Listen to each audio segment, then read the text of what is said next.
Na magpaparami ng maraming pera. Proven po ito. Ito ay tuturo ko sa inyo mga bossing ko ha. Magbabad ka lamang po ng bawang na walang balat sa isang basong tubig. Iyan po'y makaka-attract ng swerte lalo na sa pera. Gawin nyo ito sa umaga lang at ikaw ay magwi-wish. Pagka ito ay makalipas ng isang linggo, makikita nyo may ganito na po siya. Ito po yung mismong ugat ng bawang. Napakaswerte nito sa mga mananaya.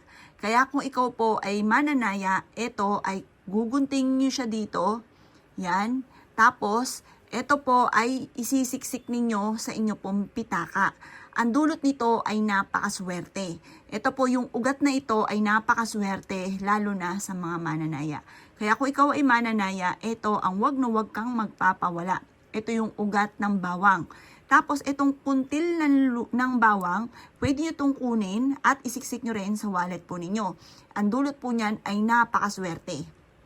Kung hindi nyo pa ito nagagawa sa pamamagitan ng ugat ng bawang at ganoon din ang kuntil ng bawang, gawin nyo na po ito. Ito po isa sa mga sikreto upang sa ganon makatama po kayo. Kayo mismo maa-amaze dahil magsusunod-sunod ang mga blessing na darating po sa buhay ninyo.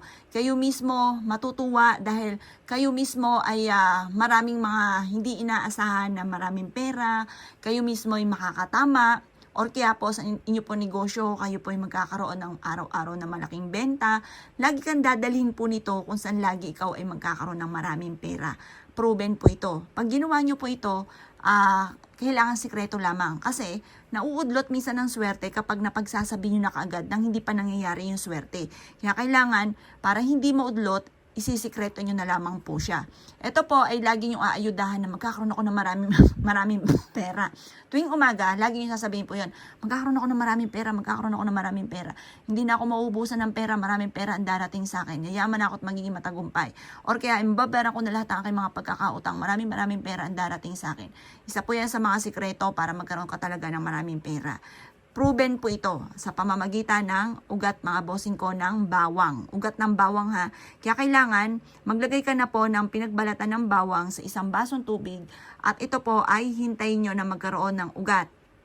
1 week lang po hintayin ninyo. Makikita nyo po yan ang haba na kaagad ng ugat. Yung ugat po niyan, kukunin nyo at ilalagay sa wallet. Tapos kapag nilagay nyo siya sa wallet, sabihin nyo po, maraming pera ang darating sa akin. Maraming pera ang darating sa akin. Ganon pa mga bossing. Tapos pagising nyo sa umaga, maraming pera ang darating sa akin. Ayudahan nyo po yung mga salitain na ganyan. At yung mga lagi nyo sinasabi, magkakatotoo po yan. At makakatulong po itong ugat ng bawang upang sa ganon, ang inyong swerte ay nakapako na. Hindi laging aalog-alog. Hindi parang meron ngayon, bukas wala. Ito po, tutulungan ka para ang swerte po ninyo ay maging permanente na, parang nakapako na yung swerte. Tulungan nyo po ang inyo rin sarili, magsisipag ka, pagtas tulungan nyo rin sa mga gatong mga pamamaraan. Ito po yung kuntil mismo ng bawang, napaka-epektibo rin po niyan, lalo na kung ikaw ay mananaya, negosyante, or pagdating sa usapin ng pera para hindi ka nauubusan. Subukan nyo po ito mga bossing.